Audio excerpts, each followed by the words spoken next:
Alright lads, so this morning we did get some data mined information courtesy of Hiken in regards to the next set of resurrection characters, and to no one's surprise, it is the White Day banner of 2020 Machine Society, Izuru, ULQUIORRA, and also Toshiro. Now before we have a look at what these characters will pick up, let's quickly and briefly talk about the resurrection schedule. Because as we did see over the last couple of some months is that we've been getting back-to-back resurrections every 2 weeks. That used to be the old schedule. Sometime like a few years ago, Killab changed it to only one resurrection batch a month.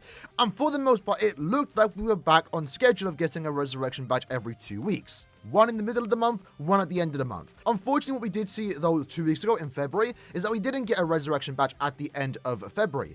And I only now realized what was actually happening is that Killab was strictly focusing on resurrecting only Chronicle Quest bonuses. There was a time where they skipped over them. It was the resurrection schedule over the last couple of years has been weird ever since we did get to the time of Chronicle Quest bonuses being resurrected. They skipped them, and then they eventually went back to do them. And I guess they officially started doing that September 28th. Now, what we do see with this resurrection schedule is that we only get one a month. We only get one resurrection batch a month. But in the occasional month, we will get two a month, and that's when certain banners get resurrected. So whenever we get a 1,000-year Blood banner resurrected, there will be two in that month. And we see that most importantly when the anime is airing, when they resurrect new 1,000-year Blood banners, we get two a month, right? Resurrection to a 1,000-year Blood War will always happen in the middle of the month. When Can't Be Ordered resurrected, that appears to happen at the end of the month, and that again also means we get two resurrection batches in 1 month. It appears when it came to these Chronicle Quest bonuses, when they were resurrecting, they were also being done twice in a month. So that's why in October onwards, we were getting two a month, because they were resurrecting strictly Chronicle Quest bonuses.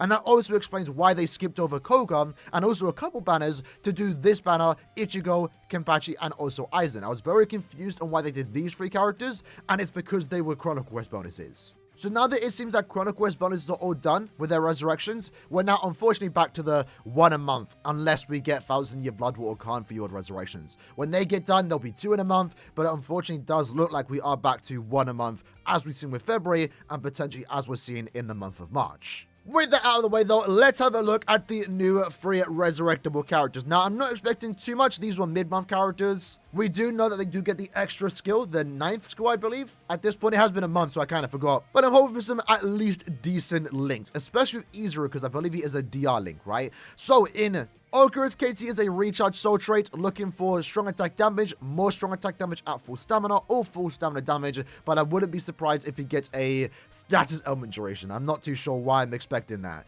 When it comes to his skills, he has Berserker plus 20, Bruiser plus 20, Debilitator, Devastation, Frenzy, Guard Break, and also Sprinter plus 1. We are getting around the time where SP characters started to get Guard Breaks, so this does make him a bit more usable, and if they get a decent damage increase, that's definitely going to be ideal, and a lot more better if you decide to play with this character. So in this case, he does have 7 skills, so I think he's going to pick up 8 or 9. Again, I kind of forgot what the skill cap is for these characters. Havoc would be great here. Hopefully no follow-up. They like to put that on speed characters for some reason, even if they aren't a nat character.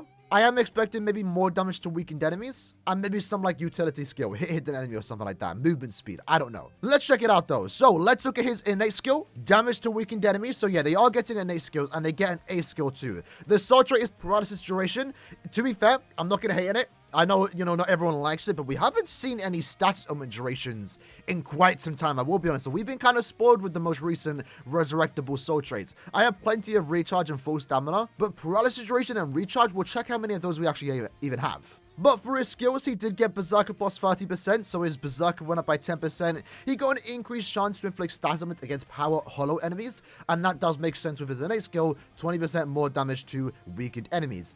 That's okay. Honestly, it's not too bad. They got a 10% damage increase, a utility skill with the increased chance, and also more damage to weakened enemies. The only way this could have been better as the character is if he picked up a better soul trait. Again, more damage would have been a lot more ideal here, just for the character aspects. As far as resurrection standards do go, this is basically in line, if not better, than what we usually get, so I can't really hate it. The soul trait definitely will leave a bit of disappointment, but let's quickly check how many of those soul traits do we even have, right? Because again, I don't mind these soul traits, given that they are somewhat rare. I do occasionally use them, and would you look at that? That's actually our first paralysis and recharge soul trait, so that's not bad. I mean, again, like, I don't know if I'm ever going to use it at this point. We do, to be fair, have more support characters now that can offer the immunity, but, this link doesn't exist, so I can't really hate on it, can I? If we look at the other attributes, they all have access to recharge and paralysis duration. In Heart's case, they have access to... You never know when you might actually use it. In the case of IT, for example, if I'm using a speed character that isn't immune to paralysis, well, then I can now give them that link with the bonus ability and make them fully immune. So I don't have to worry about getting paralyzed. It definitely is a niche. I understand that. But again, this link doesn't exist in the speed attribute, so I can't really hate on it. You know, obviously, it would have been ideal, a lot better if he was recharge and NAD, if he was recharge and a damage. But in my case, I already have plenty of those. Even if he did get recharge and damage, I personally wouldn't use it, but I could potentially use this link in the future. Moving on to Toshiro, however, this artwork, I'm not going to lie, kind of hits. In this case, he is a 12% recharge soul trait. Will he pick up a damage soul trait? I mean, maybe not. I don't know. Since ULQUIORRA didn't, maybe this character won't either. I'm not too sure. We'll find out in a minute. When it comes to his skills, though, he has Berserker, Bruiser, Debilitator, Devastation, Frenzy, Guard Break, and also Sprinter +1. That is 7 skills, so he is once more going to pick up another skill and also an innate skill. His Berserker should go up to 30%, and maybe he'll pick up Havoc. He does have a decent strong attack hit. And maybe just like ULQUIORRA, he will get more damage to weakened enemies. Maybe he'll get that on his soul trait. So having a look at the character's upgrade, looking at his innate skill, Dodge Aaroniero damage. I mean, it's not that good. It's really not that good, but that's the first time we've seen that. Dodge has kind of fallen off a bit. They do occasionally put dodge on characters. Funny enough, the most recent power Toshiro also has dodge. In this case, it makes sense though, because he doesn't want to take any damage, and he's a melee character. This isn't that useful, but I guess it's nice to see them put this skill on a resurrectable character. Maybe we could see this return on a more ideal character. Like, if they put dodge on a Brave Battle character, that could be somewhat decent, you know. It really could. We saw that with Oko, and it makes Oko a really good counter to captains. As for the soul trait, he did actually get damage to weakened enemies. That was kind of expected, to be honest. That might be the first of its soul trait. You know, recharge and a status element damage soul trait seems to be what they have been doing on quite a few characters. I mean, I can't really hate it. Again, there's plenty of recharge and damage links out there. I'm not really or haven't ever used these soul traits besides...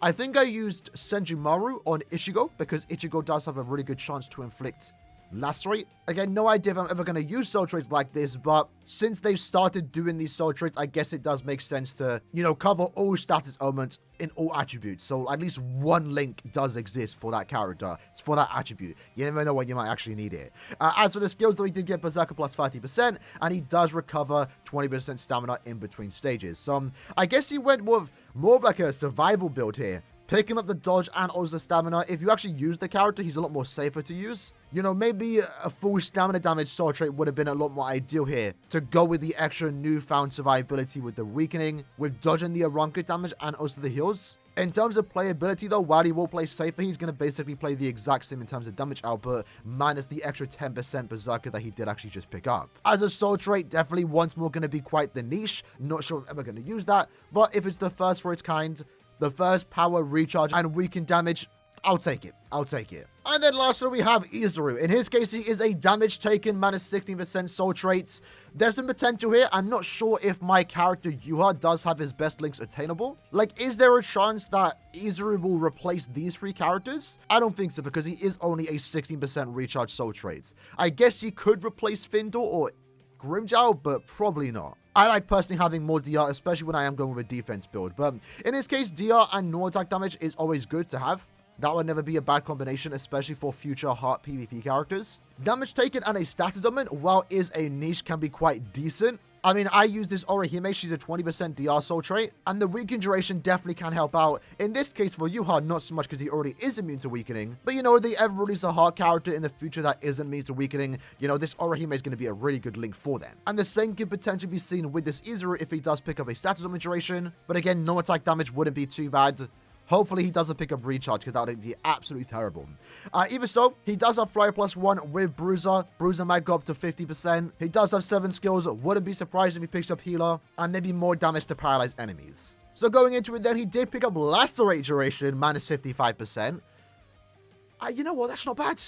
That's not bad. We'll talk about that in a minute. And then he also did pick up decreased hollow damage taken. Caleb were kind of like experimenting terribly with these characters, I'm not gonna lie. Hollow damage, I mean, you could have done something with that. I don't mind it.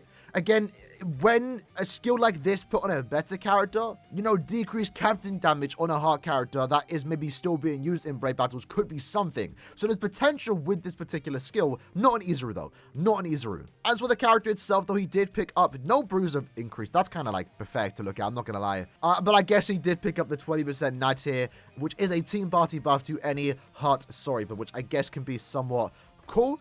You can potentially get away using this character in the range holo GQ. If you could pair him with other hard character, that would be nice. But let's focus on the soul trait here, lacerate duration. So there is some potential with this because Yuha, he himself is a heart no affiliation character with Captain Killer.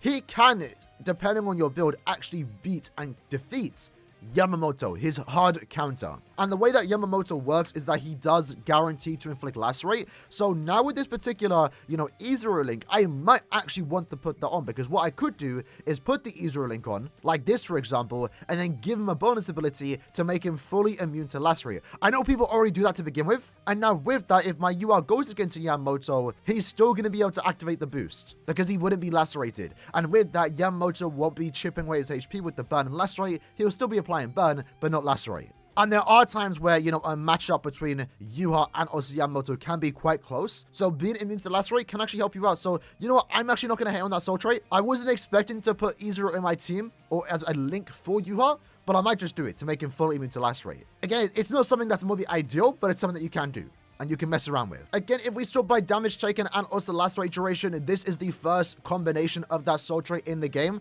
at least for the heart attribute. In fact, it is the first combination in the entire game, but they did put on the most important attribute, that being heart, because that in a way can potentially help out Yuha. So when it comes to these 3 new resurrectable characters, it's okay. I wasn't expecting anything too crazy. ULQUIORRA definitely did get better with his increased chance. You can actually mess around with him in IT now, potentially, especially if you have him max transcend whenever there are holo enemies. And as a soul trait, again, he is the first of its kind. For TOSHIRO, character almost plays the exact same. Soul trait, again, kind of a niche, but it is the first of its kind as well once more. And then same goes for Izuru. As the character didn't really get better, but that soul trait I can actually see somewhat usage. So it really comes down to you if you find the usage in these 3 soul traits, but at least they are somewhat new, something that we've never gotten before.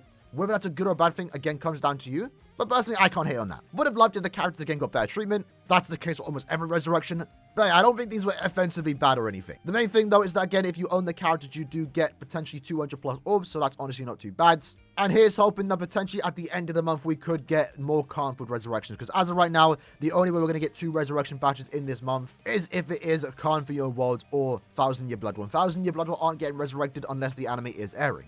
But I guess now that we've kind of cracked the pattern of what they have been doing when it comes to the resurrections, finally it is about time that Koga, Ginrei, and also Byakuya do receive their resurrection next month. We shouldn't be getting a seasonal banner resurrected next month. It was to no one's surprise that White Day would have been done today. And now that all the premium Chrono Quest bonuses are done, Koga, Ginrei, and also Byakuya finally should receive their resurrections next month. At this point in time, though, the oldest banner to get resurrected, surprisingly, is Khanfood Round 2. They eventually will get resurrected. We still don't know the pattern when it comes to Khanfood resurrections. Maybe it's one every 3 or so months. I'm not too sure. But they eventually will get resurrected later this year. And then it will finally be time for Aaroniero, Stark, and also Zapro. Although I guess they could resurrect Desert Society next month. We're not really sure when they could get resurrected, because we do know seasonals get done when the seasonal event is happening. Like, for example, this Spirit Society banner. They resurrected the Halloween banner that happened 2 weeks prior, so you would have expected them to be done in October 2 last year, but it seems like they're being saved for this year, October, this year's Halloween.